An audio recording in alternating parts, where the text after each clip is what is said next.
Mesdames, Messieurs, bonsoir. Merci d'être à ce grand rendez-vous de Un sur plusieurs. Comme vous le savez, c'est tout le mercredi qu'on se retrouve pour partager une très belle ambiance ensemble avec celui ou encore celle qu'on choisit pour vous. Et vous le savez très bien que Un sur plusieurs vous apporte un invité avec qui nous échangeons autour de lui, autour de tout ce qui se passe autour de lui. C'est pour ça qu'on l'appelle Un sur plusieurs. Et ce soir, pour le compte de ce numéro, nous allons recevoir certainement un invité qui y est déjà familier pour tout le Louchois et particulièrement tous les médias. Mais je m'aimerais débuter cette émission par remercier la grande équipe technique en train de nous accompagner. Merci donc à Pacheli Moudiaï qui, mesdames, messieurs, assure la réalisation. Il est bien évidemment assisté par Vermès Mayazo là des très loin. On pense également à lui. Merci à Sami ainsi qu'à Gelor Fataki qui assure la régie. Merci aussi à Joseph Makibia pour le compte du son. Et on va aussi remercier notre sponsor. Vous êtes habitués, mesdames, messieurs, à suivre ce numéro par ce soutien ou encore cet apport de la Bralima avec l'entaille, la bière blonde. Donc merci à cette bière blonde qui réunit bien évidemment tous les Katangais. Donc Kole Chabourafi qui toujours il faut Komelara Mwamingintai, mais également on va remercier cette maison qui nous a toujours habillés très bien. Donc merci à la maison Jésus les Rocs pour nous avoir habillés ce soir. Nous allons, mesdames, messieurs, débuter cette émission en recevant un mécène culturel, initiateur de Farafara, cet événement qui, mesdames, messieurs, a bien évidemment attiré l'attention de beaucoup de mélomanes de la musique et même des différents musiciens du Katanga pendant la fin de la saison de l'année passée. Donc on va recevoir ainsi Monsieur Dédé Mopassa qui est avec nous sur ce plateau. Bonsoir Monsieur Dédé. Bonsoir à vous et bonsoir à tous les téléspectateurs. Vous vous sentez à l'aise? Ça fait c'est une troisième fois que vous êtes dans notre émission. La santé et déjà comment vous vous sentez? Non, ça va. On est prêt. Quand on doit venir à une émission, c'est que on est bien et qu'on a toujours à communiquer. Et c'est un plaisir de vous retrouver sur ces plateaux. Alors, si on va débuter déjà cette émission en allant tout droit au but, on va bien évidemment vous avoir sur ce plateau. On va rester dans le Farafara, qui est cet événement qui a cartonné, qui a pu attirer l'attention de beaucoup de mélomanes et même de musiciens. On va finalement atterrir avec le festival Nzenze qui a eu lieu très récemment dans le Katanga toujours. Mais également, on va essayer de parler de tout ce qui tourne autour de vous en matière culturelle et aussi peut-être un avis particulier vis-à-vis de la politique. Je pense que cela ne va vraiment pas vous gêner. Sans problème, on est là pour vous. Alors, comment déjà la santé de Farafara? Très très bien. S'il faut faire un état des lieux depuis que vous aviez débuté et au niveau où nous sommes actuels, au niveau actuel, comment on peut évaluer cette santé? Oui, très très bien. Nous sommes dans la première année. Il faut faire un effort que le public puisse comprendre. Les artistes eux-mêmes, les journalistes. Donc nous disons, nous cheminons jour pour jour, les uns les autres comprennent. Et quelque chose de nouveau, une nouvelle donne s'ajoute dans la vie culturelle, dans les showbiz au Katanga. C'est très très important. Mais bon, on ne va pas tout maîtriser en un clin d'œil. On donne le temps au temps. Mais jusque-là, ça avance, ça évolue et nous sommes là. Et les derniers numéros avec Dika et Majus qui a causé un petit problème? Y a-t-il un détail ou encore une précision par rapport à tout ce qu'il y a eu? Parce qu'on a reçu récemment votre chargé de communication, bien évidemment dans nos programmes de la radio, il a essayé d'en parler, mais on voulait quand même savoir qu'est-ce qui est prévu après que cela ait avorté et comment réparer ou encore comment remédier à cela et qu'est-ce qu'il y a eu finalement pour qu'un artiste puisse désister par rapport à ce contrat qu'il avait bien évidemment signé. Non, mais il s'est présenté, il a salué les gens, c'était une façon pour lui de manifester sa participation à Farafara. Il était dans la salle. Et voilà, donc ça continue. Dans le contrat, il était dit que l'artiste devait jouer, je crois, être devant le public et se présenter, saluer le public ne suffisait pas. Moi, je pense que si vous vous sentez un peu lésé, si l'artiste n'a pas respecté votre contrat qui a été signé, celui de se produire devant son public, il faudrait qu'il y ait de poursuites, comme le contrat les stipule. Oui, ça c'est le contrat, ça c'est après le spectacle. Le respect du contrat, c'est après le spectacle. Mais ce qui s'est fait, c'est que Diki a joué et Majus s'est présenté dans la salle. Et Majus n'a pas joué, c'est qu'il n'a pas respecté le contrat. Non, nous ne disons pas ça. Nous disons c'est passé et c'est ça Farafara en fait. Il s'est présenté et il a eu à faire ce qu'il devait faire. Et le contrat après la prestation, il s'est présenté, il s'est dit qu'il était lésé, on l'a dédommagé. Mais par rapport à la prestation, il s'est présenté. Et nous, on va en tenir compte les 4, c'est tout. Mais qu'est-ce que vous pensez de cette opinion qui pense qu'il y a eu une négligence par rapport à ce tout récent Farafara, le tout dernier? Déjà, l'initiateur n'était donc pas présent. L'artiste s'est plaint du fait qu'il n'y a pas eu les instruments pour qu'il fasse son live. Et on parle d'une certaine négligence par rapport à ce tout dernier Farafara. On ne sait pas si c'est par rapport au poids des artistes ou encore c'est au fait un problème qui s'est passé autour de Dance Production, encore de l'événement Farafara. Non, mais ma présence n'est pas liée à l'événement. Il ne faut pas le lier à ma présence. L'événement a eu lieu. On a toute une équipe qui Non, comparativement travaille. aux événements Farafara qui se sont déroulés, on a toujours vu M. Dédé Mopassa. Non, pas nécessairement. Il y a plusieurs événements qui ont eu lieu. Moi-même, j'étais en Europe quand les DJ ont presté. Parce que vous n'étiez pas sur la ville. Mais oui, ça c'est un. C'est pour dire qu'on pouvait bien m'attendre. Mais on ne m'a pas attendu. Ils ont presté. Il y a eu le Farafara de jeunes danseurs, de big dance. J'étais pas là. Donc il faut que les gens apprennent à associer, à dissocier la personne de Dédé Mopassa et ce qu'il initie. Mais c'est vrai que c'est regrettable que je ne sois pas là. Peut-être que si j'étais là, les choses allaient se passer autrement. Mais il faut qu'on s'habitue jour pour jour à respecter les événements. Donc je ne vais pas revenir à ce qui s'est passé, mais une chose est vraie, que ça a eu lieu. Et ça, ce sont des méandres, ce sont des réalités de Farafara. Parce qu'aujourd'hui, c'est Farafara, mais on apprend aux gens aussi le respect du contrat. Et quand le contrat n'est pas respecté, tu es face au public. Quel est le plan B? Aujourd'hui, c'est nous. Mais demain, ça sera aux États-Unis, ça sera au Zénith. Ce sont des choses qui arrivent dans des productions, dans des showbiz. Donc, il y a d'abord la prestation face à un public et il y a les contrats face à celui qui te produit. Et il y a la rentabilité, tout cela. Donc, en ce qui nous concerne, il n'y a pas de négligence parce que avant tout Farafara, nous avons des séances techniques d'évaluation et on peut changer quelques points du contrat dans la réunion technique. Et voilà, c'était ça qui s'est fait. Dommage pour ces cas-là. Il y a eu changement de différents articles du contrat. La veille du concert ou encore de l'événement. Mais il s'est fait qu'il y a une forte pluie et qu'on a repoussé ça à 10 h le lendemain. Mais alors, les gens qui sont venus, les gens qui ont délégué, savaient qu'on va jouer sans instrument parce que nous sommes dans les showbiz. Nous faisons des projections de rentabilité. Ok?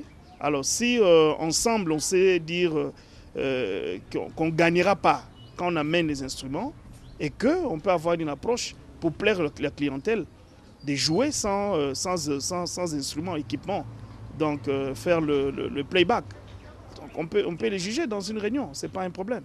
C'est pour cela qu'on dit une réunion technique. Mais je ne vais pas trop rentrer là-dessus.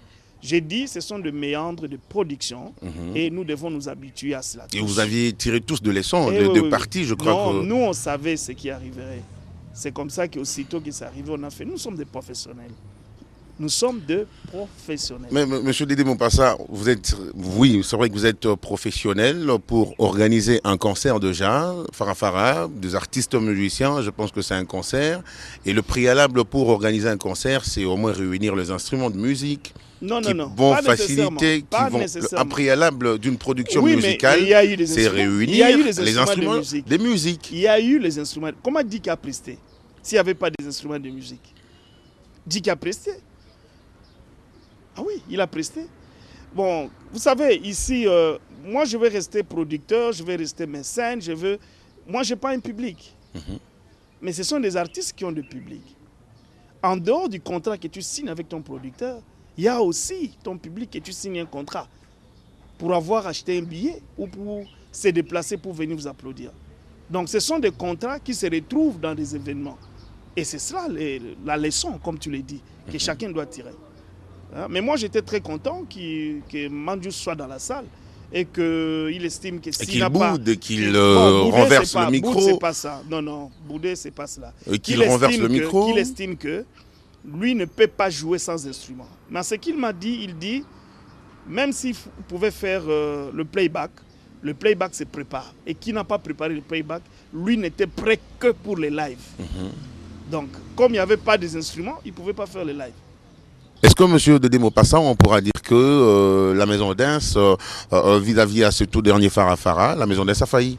Non. Puisque vous avez tiré de part et d'autre différentes expériences et que ça pourra vous permettre à ne plus revenir ou encore retomber dans ce genre de problème prochainement. Non, monsieur Smalto, je vous dis, on a une réunion technique. Dans la réunion technique, on définit et on évalue le contrat du départ jusqu'à la réalisation. Nous sommes dans une démarche de showbiz. Showbiz, c'est-à-dire rentabilité. On peut arriver qu'on trouve qu'il n'y a pas rentabilité, qu'on change de stratégie, mais ensemble avec des artistes. Mais il ne faut pas avoir des artistes qui ne comprennent pas aussitôt. Vous voyez? C'est comme ça, quand l'artiste ne comprend pas, nous n'allons pas le pousser à comprendre. Nous agissons à la hauteur. On peut les dédommager, mais bon, après. Parce qu'il faut évaluer. Vous louez la salle. Vous faites la publicité. L'artiste, dans le contrat, il est dit, doit participer dans la vente des billets. Parce que nous, on vend déjà les billets automatiquement. Le même jour à la porte, c'est nous qui vendons. Grâce à notre publicité. Mais votre effort personnel, c'est de faire quoi? C'est de vendre le billet? C'est de vendre le billet. Ben voilà, de vendre le billet, oui. Parce que vous vendez pourquoi? Parce que ce que vous vendez vous-même et ce que nous vendons à la porte donne à l'œil de producteurs, à l'œil de tous ces gens qui viennent nous voir, ils peuvent évaluer la capacité d'aller dans une vente discographique. Vous voyez? Donc ça, c'est le bénéfice que nous donnons par rapport à l'événement. Alors vous donnez aux artistes la publicité, vous donnez aux artistes la salle. Bien évidemment, il faudrait qu'il y ait aussi un instrument avant même qu'il y ait une publicité. Exact. Il faudrait qu'il y ait des instruments. Dans la réunion technique, nous pouvons aussi faire les directs. Tu sais qu'on peut faire les directs. Oui. Mais si on a rentabilisé, mais ça vient, pendant que l'événement est en cours. Ça, c'est dans la réunion technique qu'on décide. Ça, c'est dans la réunion technique. La réunion technique a eu lieu et on a dit à la réunion technique qu'il n'y aura pas des instruments. Ah, ok. Voilà. Parce que l'artiste pouvait ne pas jouer avec ses instruments. Mais c'est bien dommage, il avait un engagement qui le tirait vers les gens qui l'accompagnaient. Et de toute façon, c'était même pas son orchestre, à lui dire. C'était un groupe d'accompagnement qui devait l'amener à perforer, disons, à la performance de sa musique, de son spectacle. Voilà. Donc, moi, je pense que ce sont des grands artistes. On doit beaucoup de respect, mais un contrat reste un contrat. Mais il faut voir aussi les alentours d'un contrat. Il y a le respect du public aussi. Oui. Et il faut savoir où nous sommes, quelle est la place de la musique là où nous sommes. Nous souffrons par moment de tout ce que nous faisons. Les gens peuvent croire aujourd'hui que nous gagnons, mais nous gagnons à voir ces musiciens évoluer. Ça, c'est un gain terrible. Alors, en retour, ils doivent mettre aussi un peu de l'eau dans le vin. Dans le vin. Alors, voilà. J'aimerais qu'on revienne pour qu'on revienne sur l'article que vous aviez tout à l'heure évoqué, celui de la participation des artistes à la vente de billets. Il y a le prochain Farafara qui est annoncé entre RJ Kanyera et le DJ Amarula, à moins que cela ne soit pas encore concrétisé. Mais déjà, il semble que les artistes ou encore RJ n'est pas d'accord de cet article, du fait que les artistes devraient participer à la vente de billets. Les artistes pensent qu'ils n'ont pas déjà de maison de marketing, ils n'en ont pas encore, ils n'en sont qu'à leur début. Il faudrait peut-être que la maison d'Ins puisse épargner les artistes à cette tâche ou encore cette charge. Alors, qui sortent leur CD, qui va avec à Buisson Ardent, qui dépose là-bas, que les gens aillent acheter à Buisson Ardent. Si tel n'est pas le cas, pourquoi ils font le porte-à-porte? Nous sommes dans une phase promotionnelle. Vous savez quel est l'état de notre musique? Maintenant les artistes sont bons, on a des grands artistes ici, mais quelle est la place de notre musique dans notre population? Quand des sponsors font jouer des artistes en plein air, ils le payent combien? Que les artistes que vous recevez ici sur le plateau, qui vous donnent les factures, qu'on les paye par ces maisons, de ces sponsors qui les font jouer. Alors là, quel est ce public qui vient? Il vient gratuitement. Et on le paye quel cachet? Mais quand tu vas dans la rentabilité d'un événement, même le prix qu'on doit fixer à la porte est calculé par rapport à tout cela. Même les cachets que l'artiste doit avoir.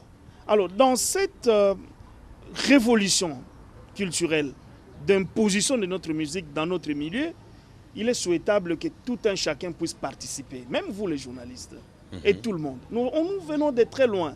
Il n'y avait qu'une seule chaîne ici dans cette ville. Et Dédé Moupassa qui vous parle, moi j'ai fait des émissions avec Mbouji, le vieux qui faisait Place aux Vedettes. Et la RTNC était sur Kassavoubou. La RTNC que vous voyez était sur Kassavoubou à côté de l'église là. C'était ça la RTNC. Et nous on a fait des émissions là-bas. On allait avec les radios cassettes. Donc on sait d'où nous venons et où nous allons. Ça demande la participation de tout un chacun. Mais c'est vrai, moi je ne vais pas dire que tout le monde doit cheminer avec nous. Il y a des gens qui sont trop grands, qui peuvent mettre les affiches, mettre les concerts à $20 au Betamax, ça sera plein, ils vont gagner de l'argent. C'est bien. Comme ça au moins ils vont bien vivre. Mais il ne faut pas dire qu'il n'y a pas de producteurs dans la ville, non. Les producteurs jaugent, le producteur c'est un commerçant. Il jauge avec qui il peut faire pour gagner de l'argent. Nous avions fait les Farah, Abarankoy et les stars. J'ai invité des amis comme par hasard. Ils sont venus. Ils ont fait un choix. Les stars est où aujourd'hui? Mais s'ils avaient boudé cette production-là, ils n'allaient pas voir ces producteurs.